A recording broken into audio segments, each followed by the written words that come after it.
Spreadsheet, Module B, Homework 3, Order of Operations, Formulas, and Functions. So go ahead and open the homework assignment worksheet, and there are two worksheets.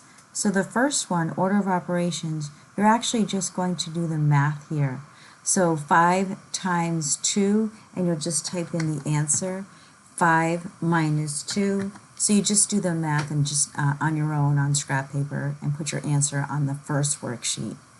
On the second worksheet, this is the sample data, and your first question is the sum of the data. So you can do your alt equals, and then go ahead and enter, find the average of the data, make sure that you select the right range and don't take the total, and then continue answering the rest of the questions based on this data.